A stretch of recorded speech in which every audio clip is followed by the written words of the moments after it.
Welcome! You're watching the Thrift Store Rundown doing Disney on a budget. If you've been tuning into this series at least every other week, you probably know by now that going to Disney World in any capacity is one of our main objectives. This week we're going back. However, we're also going to be paying a visit to other Disney parks and resorts throughout the world, all within the confines of two really cool issues of one super cool mag, Disney Files magazine. Both of these issues were purchased for 99 cents. The Summer 2018 Volume 27, Issue Number 2, and the Spring 2019 Volume 28, Issue Number 1. However, with either issue, or any issue really, we can't be vacationing, or in this case, pretend vacation, on an empty stomach. That's just simply unacceptable. So let's go ahead and first highlight two Disney dishes. One Disney-related recipe per each issue of this magazine, which are conveniently located next to the Community Kitchen chapter. Tasty tidbits and noticing news in relation to all the Disney restaurants throughout the Disney properties that you can find throughout the world. We begin with Pineapple, Pennies, and Ribs, taken out of Disney Edition's deliciously insightful new book, Eat Like Walt, The Wonderful World of Disney Food by Marcy Carricus Mothers.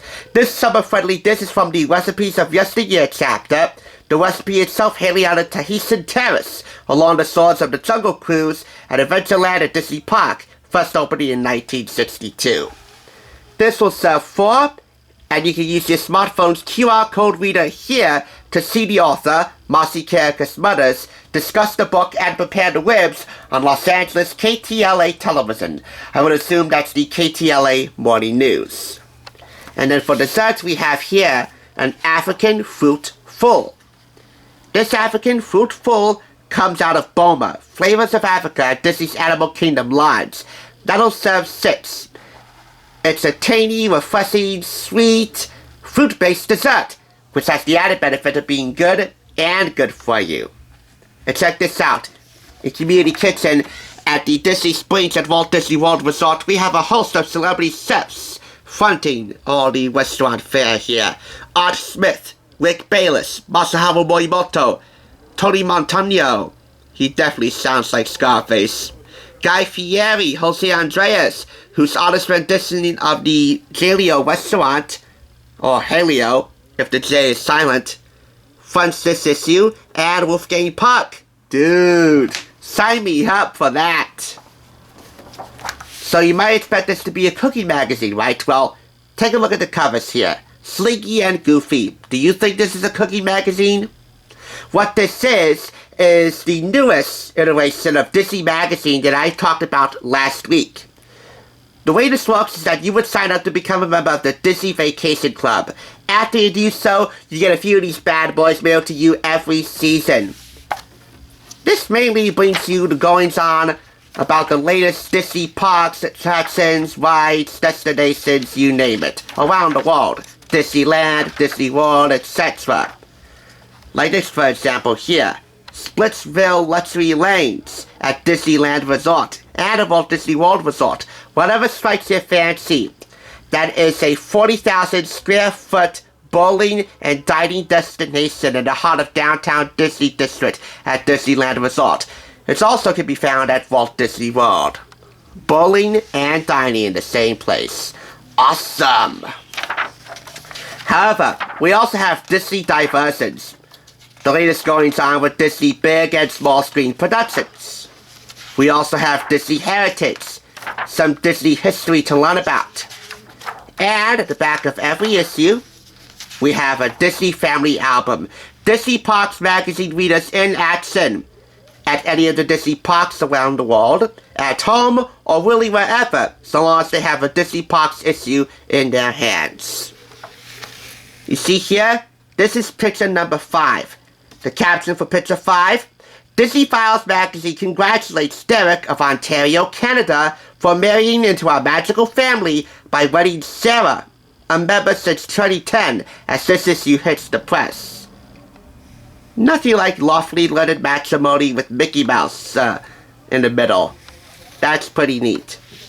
So what about the goings-on for this issue? Well, let's see. The editor for Disney Files, by the way, is Ryan March, who gives you a welcome home letter at the beginning of each issue. Hold on to your hats and glasses. We have Lightning McQueen's Racing Academy. We have here Epcot Forever, which is sort of along the lines of Illuminations, Reflections of Earth, The Wonderful World of Animation, celebrating 90 years of Disney animation. Pretty neat. The NBA Experience, which here, according to this artist's rendition, looks an awful lot like an ESPN NBA recap show studio. Pretty cool looking. Disney Skyliner, Mickey and Minnie's Runaway Railway, Star Wars Galaxy's Edge. Again, lots of neat goings on at Walt Disney World, Disneyland, both here in the US and abroad. For Disney diversions, we have here Dumbo and Captain Marvel, with Oscar and Brie Larson looking mighty sexy as Captain Marvel. Oh yeah. I might not be a Disney fan per se, but if that's any indication, I really can't wait for the Marvels to appear. And this is the Disney Family album. Here we have picture 9. We have here Serviceman, Brian of Florida. He's been a member since 2012, returning from a 7-month military deployment to leave with his kids. Disney Files says, "Thank you, sir, for your service." 2 Disney Files magazines for one low price. Well, actually, the same price for each issue, so it's $2 in total. But who are you going to believe? The price tag or me? Because really, you can hardly understand me for the most part, and I accept that. But hopefully you can understand why this is such a really cool magazine to have. 4.5 out of 5 claps for a total of 9 out of 10. The next time you need a vacation, badly, like this guy, I need a vacation. make it a Disney vacation. And if so, have this on hand, and file this under the type of Disney magic you never knew you couldn't do without. Next, it's on to Descendants 2, the type of magic that confuses me still, but hey, I can work with it. Thanks, and remember, dreams do come true on the flip side. The only Ursula I really care for is the one played by Lisa Kudrow. From Friends, not mad about you.